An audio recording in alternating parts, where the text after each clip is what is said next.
anymore, but his, in terms of Putin. It's his, not ours. I mean, is there anything to be read from that, or do you think that people maybe are reading too much in that, and we're not at a point where we can say that Putin is weakened? There've been a lot of wishful thinking over this past 4.5 years.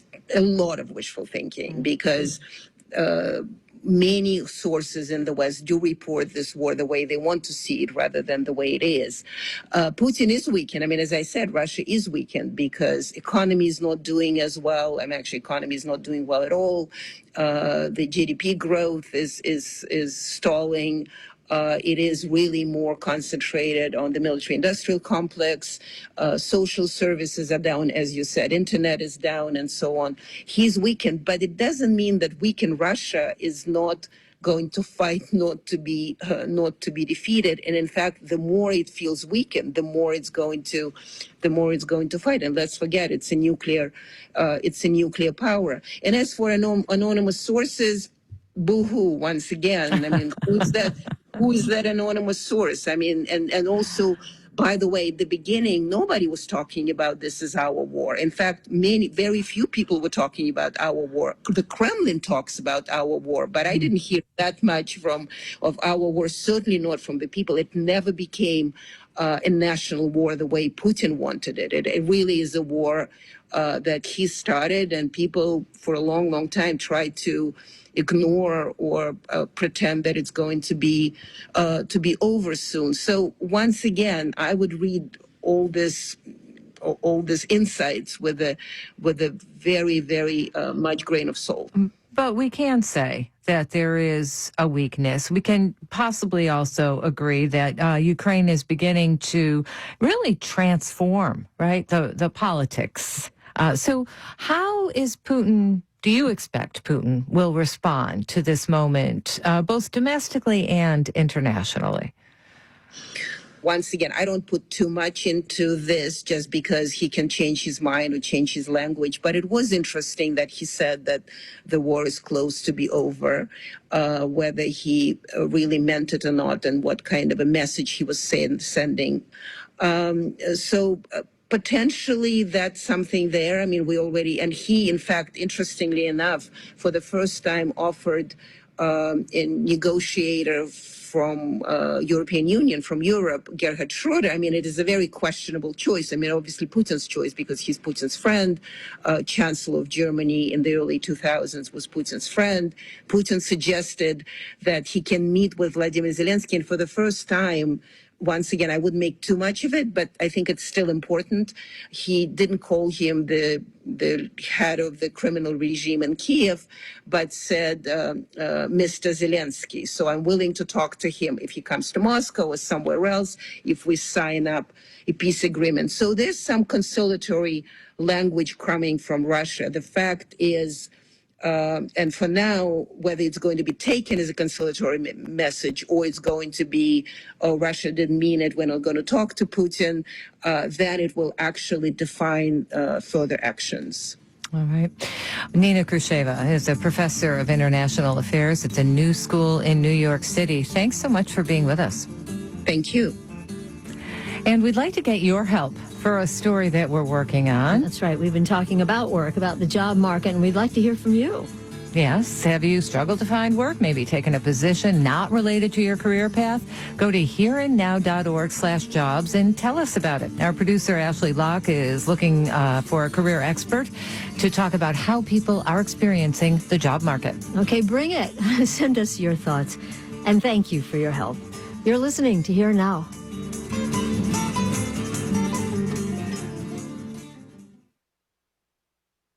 I'm Tanya Mosley. And I'm Juana Summers. You may have heard that prices for used vehicles are up. That car you've thought about donating to this station could be worth even more today than when you first started thinking about donating it a while back. Donate it to this station and it could mean hundreds of dollars of support. Thanks. Go to radioiq.org and click the vehicle donation banner at the top of the page.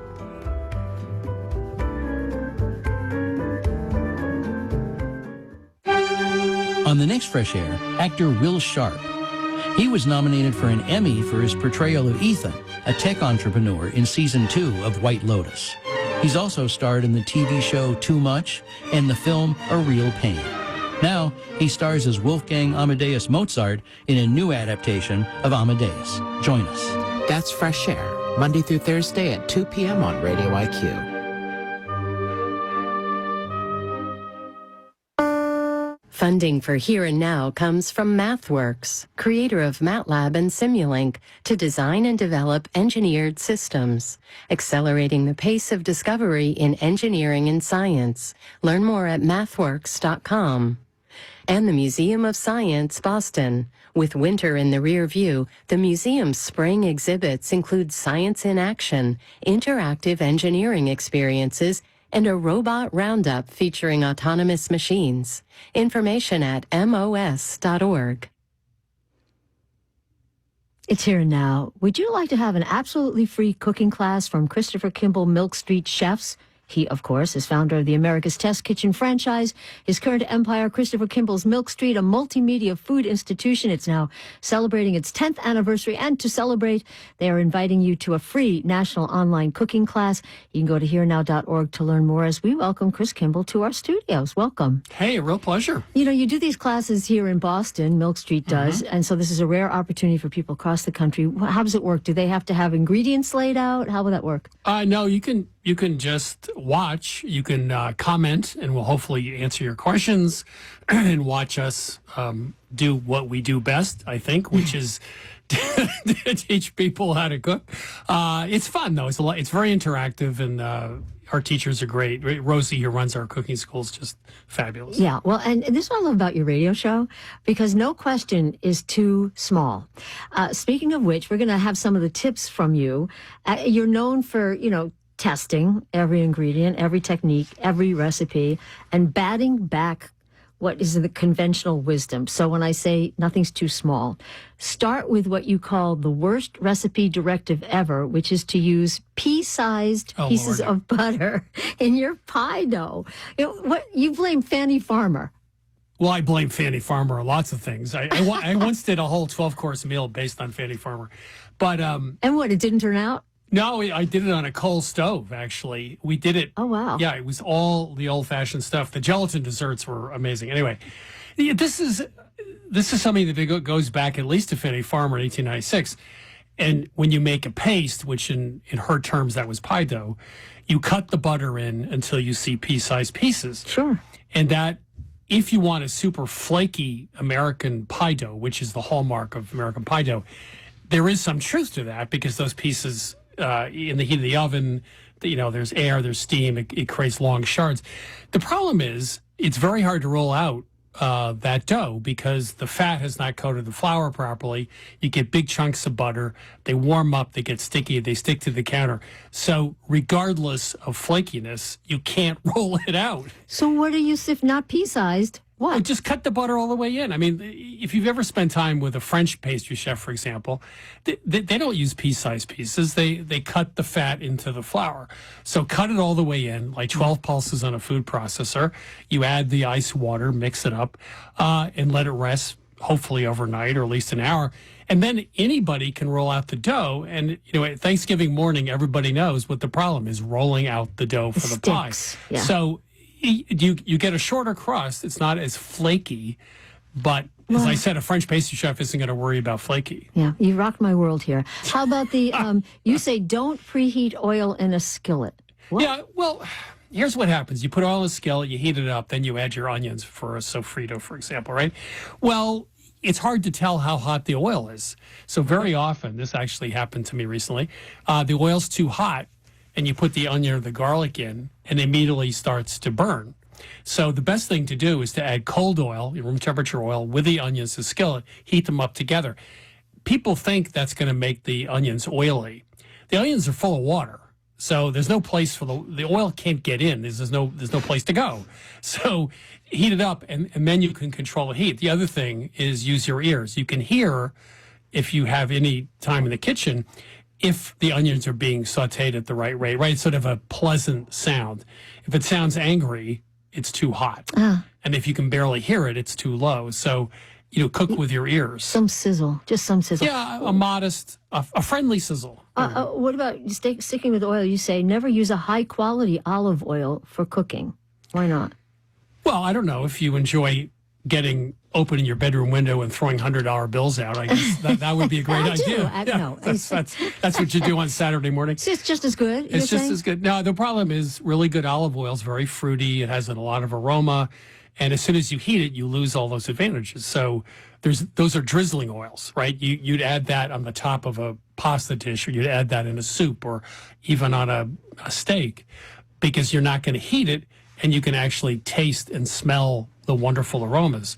But once you heat up olive oil or any oil, you're going to lose all those additional flavors. Okay. By the way, I need to mention, I think, because of some blank stares I was getting from certain people in the control room, but Fannie Farmer is the Boston cookbook author who died in 1915, and my grandmother passed down to her mother, to my mother.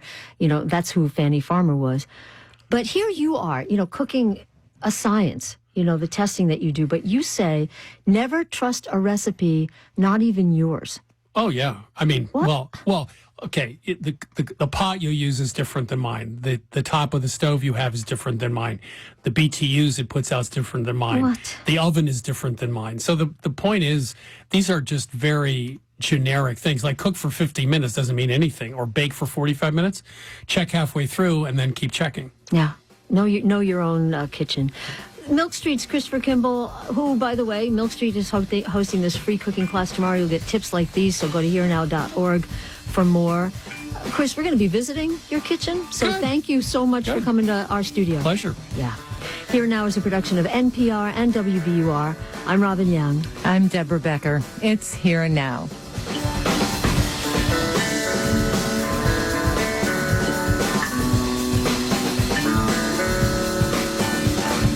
Funding for Here and Now comes from the listeners of WBUR Boston and from Olin College of Engineering, welcoming their third president, R. May Lee, to Olin's Needham, Massachusetts campus and to the greater Boston higher ed community. Learn more about President Lee at olin.edu. I'm Sally Logan Walker, Chief Advancement Officer for Radio IQ. We have completed the process of upgrading our digital donation systems. If you have waited to update a current monthly donation or to make a new gift, the new online donation form is now available at our website, radioiq.org.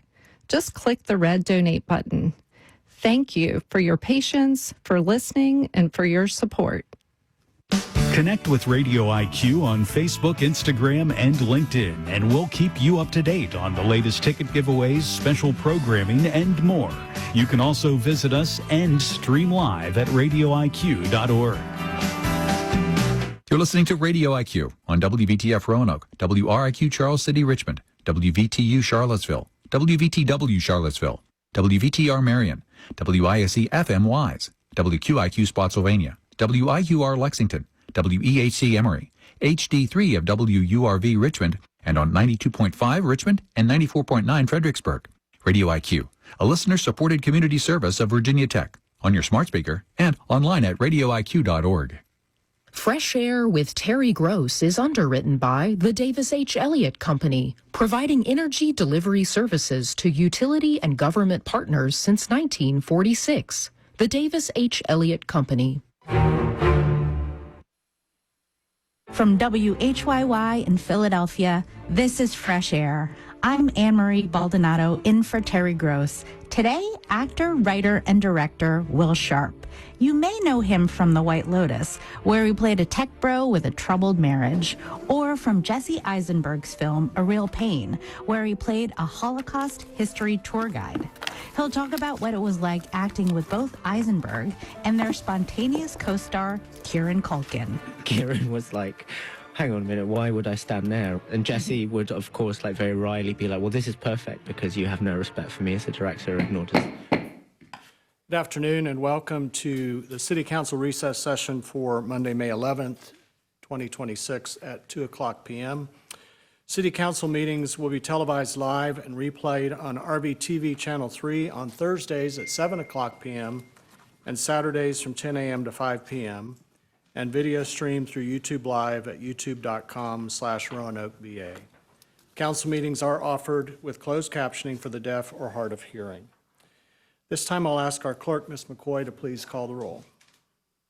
Ms. Sanchez-Jones. Here. Vice Mayor McGuire. Mr. Nash. Here. Mr. Volleson. Here. Ms. Powers. Here. Mr. Hagan. Here. Mayor Cobb. Here, and a quorum is present. I will deliver our invocation this afternoon and then lead the Pledge of Allegiance. I invite everyone to please stand.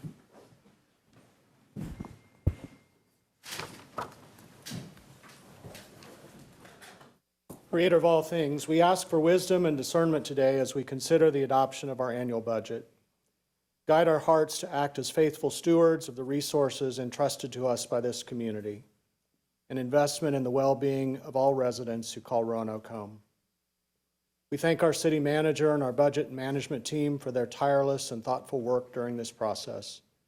May we continue to work together in a spirit of unity for the health and wholeness of our city. Amen. I pledge allegiance to the flag of the United States of America and to the republic for which it stands, one nation, under God, indivisible, with liberty and justice for all.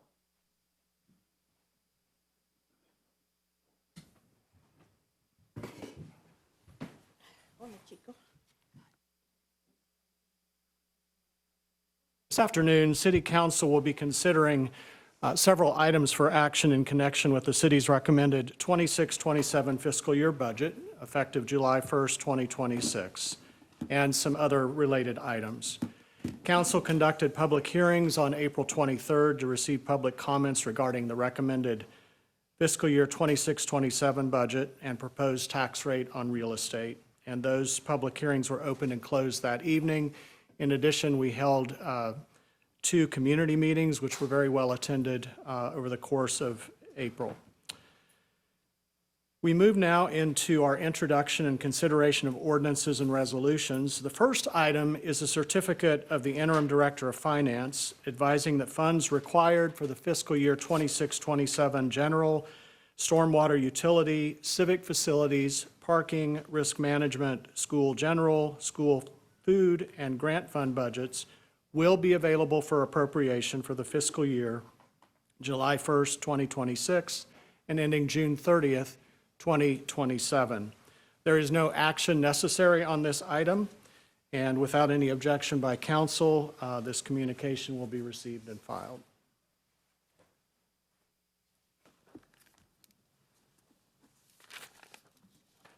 We'll move now to item 1, which is the reaffirmation of the real estate tax rate. And we have one measure and ordinance, and I'll entertain a motion and second. Move the ordinance.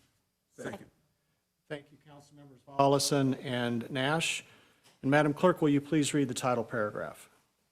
An ordinance adopting and reaffirming the real property tax rate as set forth in Article 2 of Chapter 32 of the Code of the City of Roanoke and dispensing with the second reading by title of this ordinance. Thank you. Madam Clerk, is there any discussion or comment by council on this matter? All right, and just for the public's knowledge, the real estate tax rate is remaining the same at $1.22. All right, Madam Clerk, if you will please call the roll. Ms. Sanchez-Jones. Vice Mayor McGuire. Aye. Mr. Nash. Aye. Mr. Volleson. Aye. Ms. Powers. Mr. Hagan. Aye. And Mayor Cobb. Aye, and the ordinance is adopted. Thank you. Item 2 is the adoption of fiscal year 27 fee compendium. There is one measure, an ordinance, and I'll entertain a motion and second on the ordinance. Move the ordinance. Second. Thank you, Councilmembers Nash and Powers. Madam Clerk, will you please read the title paragraph? An ordinance adopting the City of Roanoke's electronic fee compendium for the 2026-27 fiscal year to be maintained by the Director of Finance, reflecting certain fees, rates, penalties, and charges made by the city, providing for an effective date and dispensing with the second reading by title of this ordinance. Thank you. Is there any discussion or comments by council? Right, the only adjustment to the fee schedule or compendium is related to the new Eureka Center multipurpose room once that opens, and that ribbon cutting is coming up very soon. All right, Madam Clerk, will you please call the roll? Ms. Sanchez Jones. Aye. Vice Mayor McGuire. Aye. Mr. Nash. Aye. Mr. Volleson. Aye. Ms. Powers. Aye. Mr. Hagan. Aye. Mayor Cobb. Aye, and the ordinance is adopted. All right, item 3 is the adoption of the annual general, stormwater utility, civic facilities, parking, risk management, school general, school food services, and grant fund appropriations for the fiscal year beginning July 1st, 2026 and ending June 30th, 2027. There are 3 ordinances that we will be considering. But we will move to the first ordinance, and I need a motion for adoption of this ordinance. Motion and second, sorry. Move the ordinance. Second. Thank you, council members Volleson and Nash. And Madam Clerk, will you please read the title paragraph?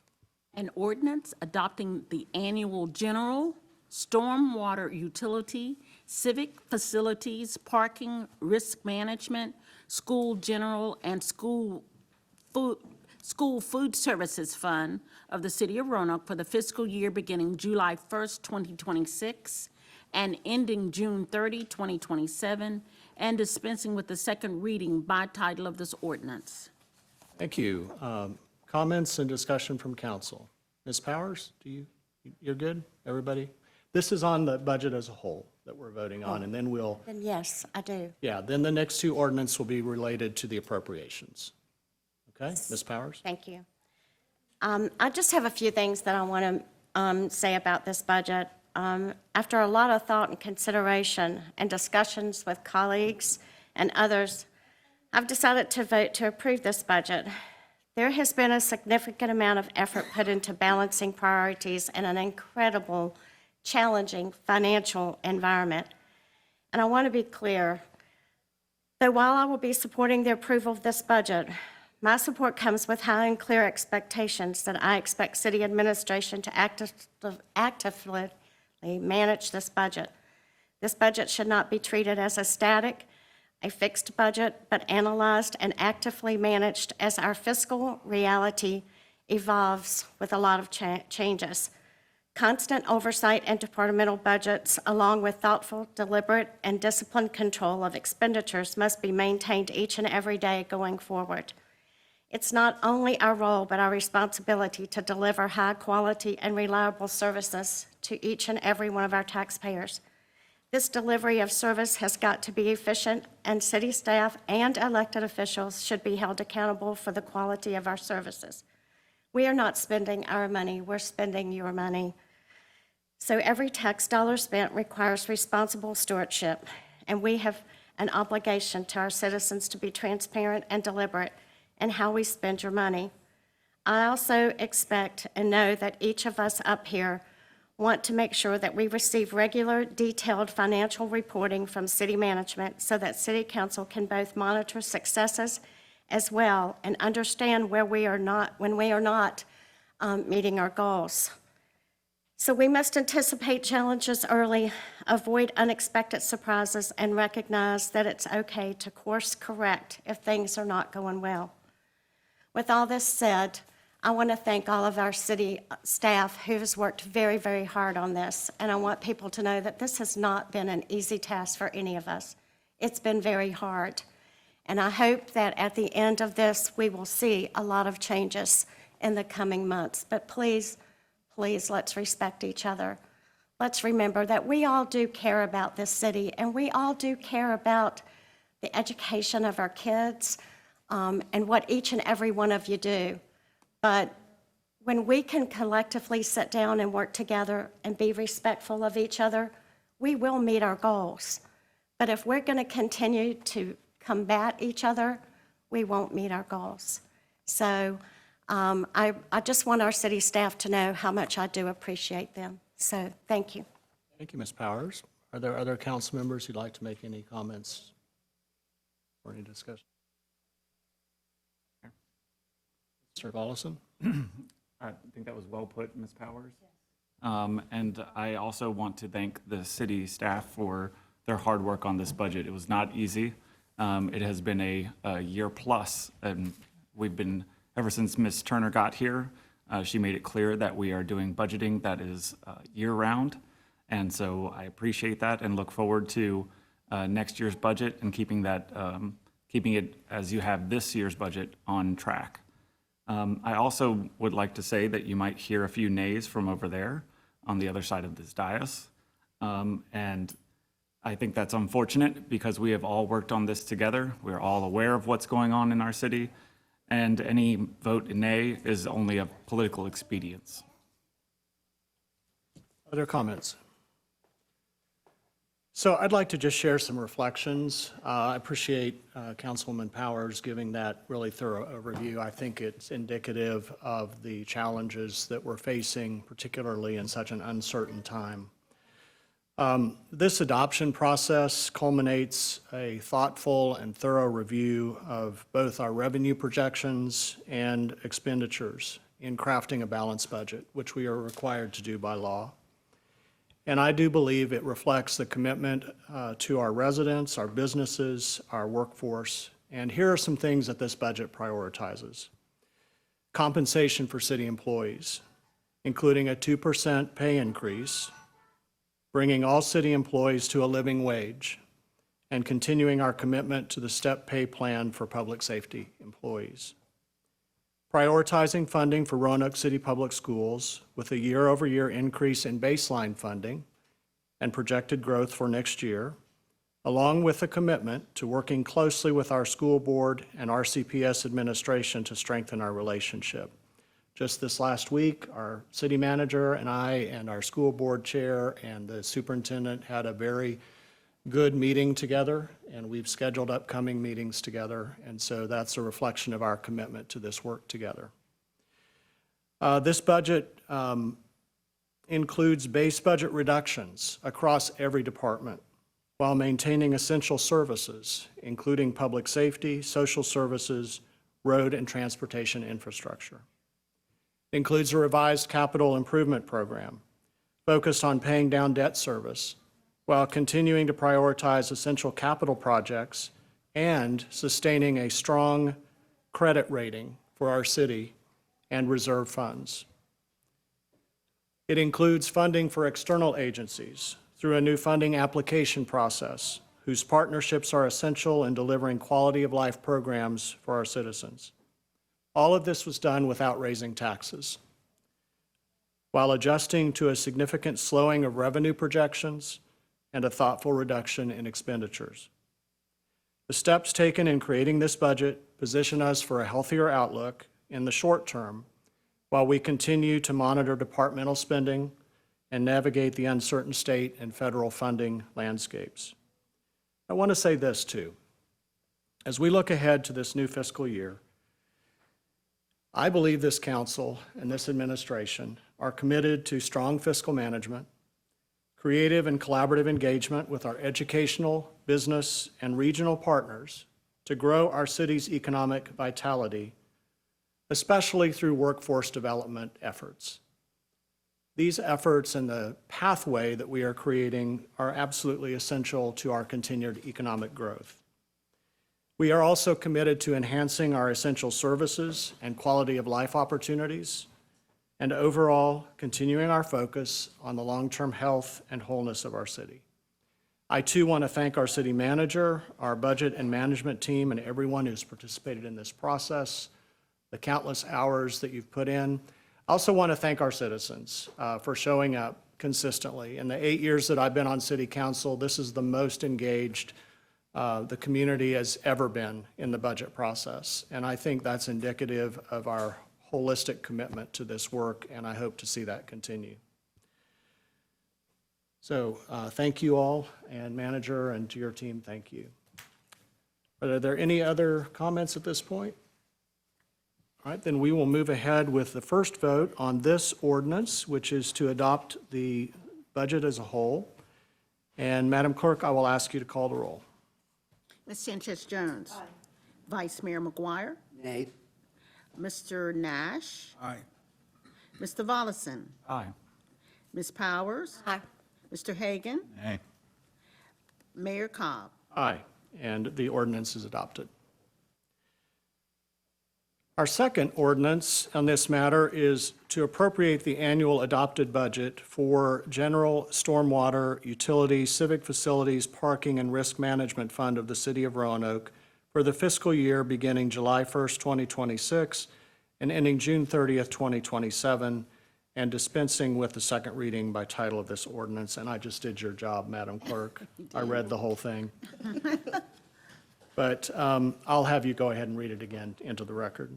I need a motion and second first. My apologies. I'll make the motion. Thank you, Councilmembers Powers and Sanchez-Jones. And now, Madam Clerk, will you please read the title paragraph?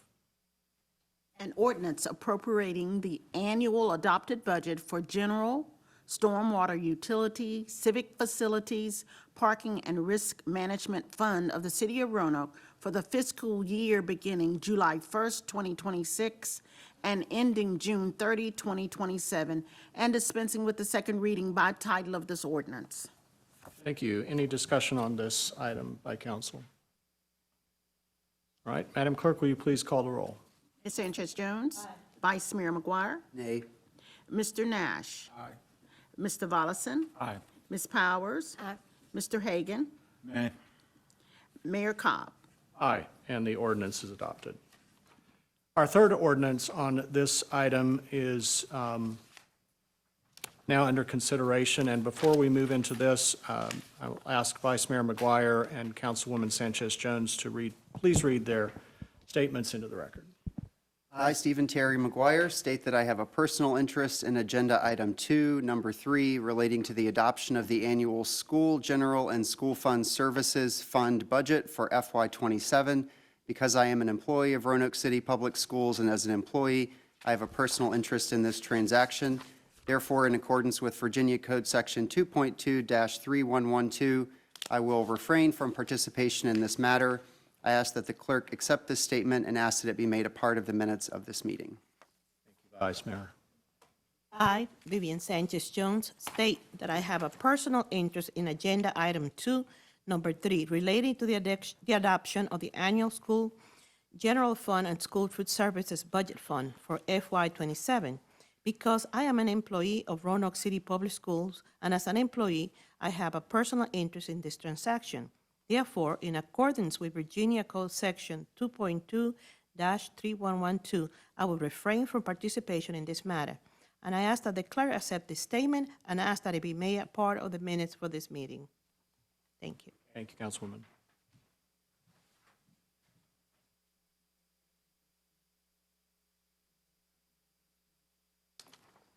All right, to consider this ordinance regarding appropriation for school funding, I need a motion and second, please.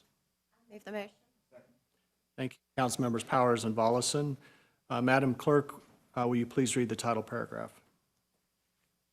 An ordinance appropriating the School General and School Food Services Fund of the City of Roanoke and appropriating a quarter of the revenues for the School General Fund for the fiscal year beginning July 1st, 2026 and ending June 30, 2027, and dispensing with the second reading by title of this ordinance.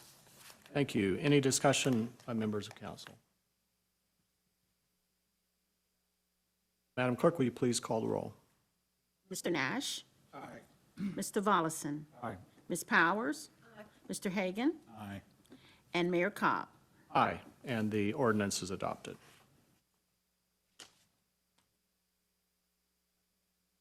Welcome back, our colleagues.